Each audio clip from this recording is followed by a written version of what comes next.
Hello বন্ধুরা, তোমরা সবাই কেমন আছো? আশা করি সুস্থ আছো এবং ভালো আছো। এবং আমার তরফ থেকে অনেক অনেক ধন্যবাদ আমাকে এত ভালোবাসা দেওয়ার জন্য। আমার 500 সাবস্ক্রাইব সম্পূর্ণ হয়েছে তোমাদের ভালোবাসার জন্য।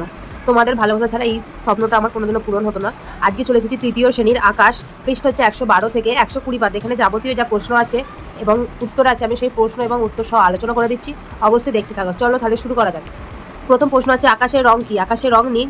নেক্সট প্রশ্ন আছে ছোট ছোট জলকণা থাকলে মেঘ কেমন দেখায়? এর উত্তর লিখবে সাদা মেঘ দেখায়। নেক্সট প্রশ্ন আছে বড় বড় জলকণা থাকলে মেঘ কেমন দেখায়? এই প্রশ্নের উত্তর লিখবে কালো মেঘ দেখায়। নেক্সট প্রশ্ন আছে রাতে কালো আকাশে কি ঝিকমিক করে? এর উত্তর লিখবে তারা। নেক্সট প্রশ্ন আছে সূর্যের দিকে তাকালে চোখ কি হবে? এর উত্তর লিখবে খারাপ হবে। নেক্সট প্রশ্ন আছে নিজের ছায়া দেখা যায় সূর্যের কোন দিকে? এই প্রশ্নের উত্তর লিখবে উল্টো দিকে। নেক্সট প্রশ্ন আছে বিকেলে সূর্যকে কোন আকাশে দেখা যায়? এই প্রশ্নের উত্তর লিখবে পশ্চিম আকাশে। নেক্সট প্রশ্ন আছে সূর্য যখন ওঠে তখন সূর্যের দিকে মুখ করে দাঁড়ালে পিছন দিকটা কোন দিক হবে? এই প্রশ্নের উত্তর লিখবে পশ্চিম দিকে। নেক্সট প্রশ্ন আছে রাতের আকাশকে কেন কালো দেখায়? এই প্রশ্নের উত্তর লিখবে রাতের আকাশে সূর্য থাকে না, তাই আকাশকে কালো দেখায়। নেক্সট প্রশ্ন আছে কেন রাতে আকাশে চাঁদ থাকে না? এই প্রশ্নের উত্তর লিখবে অমাবস্যা। নেক্সট প্রশ্ন আছে চাঁদের আলোতে কত দূরে লোক চেনা যায়? এই প্রশ্নের উত্তর লিখবে 8 থেকে 10 মিটার দূরত্বে। নেক্সট প্রশ্ন আছে দিনের আলোয় কখন কমে যায়? এই প্রশ্নের উত্তর লিখবে বিকেলে। নেক্সট প্রশ্ন আছে অমাবস্যার সময় রাতের আকাশে চাঁদ দেখা যায়? এই প্রশ্নের উত্তর হবে না, দেখা যায় না। নেক্সট প্রশ্ন আছে সকাল 7টায় ছায়ার দৈর্ঘ্য কীরকম হয়? এই প্রশ্নের উত্তর লিখবে লম্বা হয়। নেক্সট প্রশ্ন আছে অমাবস্যার পর কোন তিথি শুরু হয়? এই প্রশ্নের উত্তর হবে শুক্লপক্ষ। নেক্সট প্রশ্ন আছে পূর্ণিমার পর কোন তিথি শুরু হয়? এই প্রশ্নের উত্তর লিখবে কৃষ্ণপক্ষ। নেক্সট প্রশ্ন আছে কোন পক্ষে সন্ধেবেলায় অন্ধকার থাকে? এই প্রশ্নের উত্তর লিখবে কৃষ্ণপক্ষে। নেক্সট প্রশ্ন আছে কোন পক্ষে চাঁদ দেখা যায় না? এই প্রশ্নের উত্তর লিখবে কৃষ্ণপক্ষে। নেক্সট প্রশ্ন আছে কোন তিথিতে চাঁদকে কমলা লেবুর মতো দেখা যায়? এই প্রশ্নের উত্তর লিখবে পূর্ণিমা তিথিতে। নেক্সট প্রশ্ন আছে অমাবস্যার পর আকাশের কোন দিকে চাঁদকে দেখা যায়? এই প্রশ্নের উত্তর লিখবে পশ্চিম আকাশে। নেক্সট প্রশ্ন আছে সূর্য কোন পক্ষের প্রথম তিথিতে কি বলে?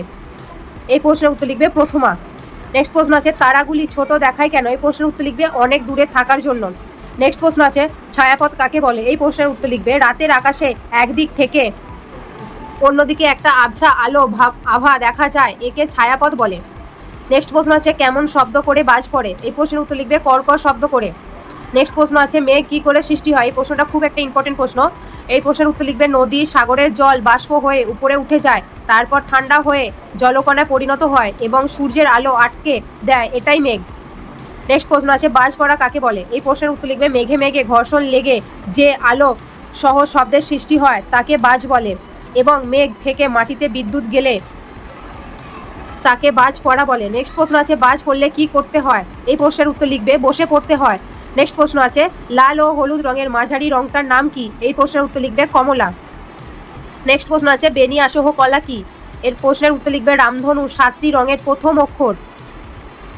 নেক্সট প্রশ্ন আছে রামধনু 7টি রঙের নাম লেখো। 1 নম্বর হচ্ছে বেগুনি, 2 নম্বর হচ্ছে নীল, 3 নম্বর হচ্ছে আকাশি, 4 নম্বর হচ্ছে সবুজ, 5 নম্বর হচ্ছে হলুদ, 6 নম্বর কমলা, 7 নম্বর লাল।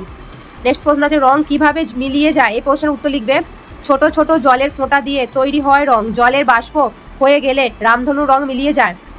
নেক্সট প্রশ্ন আছে দিগন্ত রেখা কি? এই প্রশ্নের উত্তর লিখবে ফাঁকা জায়গায় দাঁড়ালে মনে হয় আকাশটা মাটিতে মিশিয়েছে, ওইটাই দিগন্ত রেখা। নেক্সট প্রশ্ন আছে দিগন্ত রেখার অপর নাম কি? এই প্রশ্নের উত্তর লিখবে দিকচক্র রেখা। 2 দাগের আছে ঠিক ও ভুল লেখো। প্রথম প্রশ্ন আছে সূর্যের আলো কমলে গরম কমে যায়, প্রশ্নের উত্তর হবে ঠিক। মেঘ করলে গরম কমে, এটা হবে ঠিক। সূর্যের সাথে গরমের সম্পর্ক নেই, ভুল এটা, এই প্রশ্নের উত্তর। দুপুরে সূর্যের মাথার উপর থাকে, এই প্রশ্নের উত্তর ঠিক। নেক্সট প্রশ্ন আছে পূর্ণিমার রাতে চাঁদ পূর্ব আকাশে ওঠে, এই প্রশ্নের উত্তর হবে ঠিক। তারপর আছে পরের প্রশ্ন পূর্ণিমা একদিন পর চাঁদকে দেখা যায়, এই প্রশ্নের উত্তর হবে ভুল। পরের প্রশ্ন আছে অমাবস্যার পর দিন চাঁদকে দেখা যায়, এই প্রশ্নের উত্তর হবে ভুল। পরের প্রশ্ন আছে পূর্ণিমার দিন চাঁদকে গোল দেখায়, এই প্রশ্নের উত্তর হবে ঠিক। নেক্সট প্রশ্ন আছে তারাগুলি দিক পরিবর্তন করে, ঠিক। পুকুরের জলকে বাষ্প হতে দেখা যায়, এই প্রশ্নের উত্তর হবে ভুল। নেক্সট প্রশ্ন আছে জলীয় বাষ্প দেখা যায় না, এই প্রশ্নের উত্তর হবে ঠিক। জলকণা হলো ধোঁয়ার মতো বাষ্প, এই প্রশ্নের উত্তর হবে ঠিক। জল গরম করলে বাষ্প তৈরি হয়, এই প্রশ্নের উত্তর হবে ঠিক। ভারী জলকণা ভাসতে পারে না, এই প্রশ্নের উত্তর হবে ঠিক। আজকের মতো ভিডিওটি সম্পূর্ণ। যদি ভিডিওটি ভালো লাগে অবশ্যই সাবস্ক্রাইব করতে ভুলো না এবং বন্ধুদের সাথে চ্যানেলটি শেয়ার করো। নতুনত্ব ভিডিও পাওয়ার জন্য অবশ্যই চ্যানেলটি সাবস্ক্রাইব করতে ভুলো না। আজকের মতো বাই।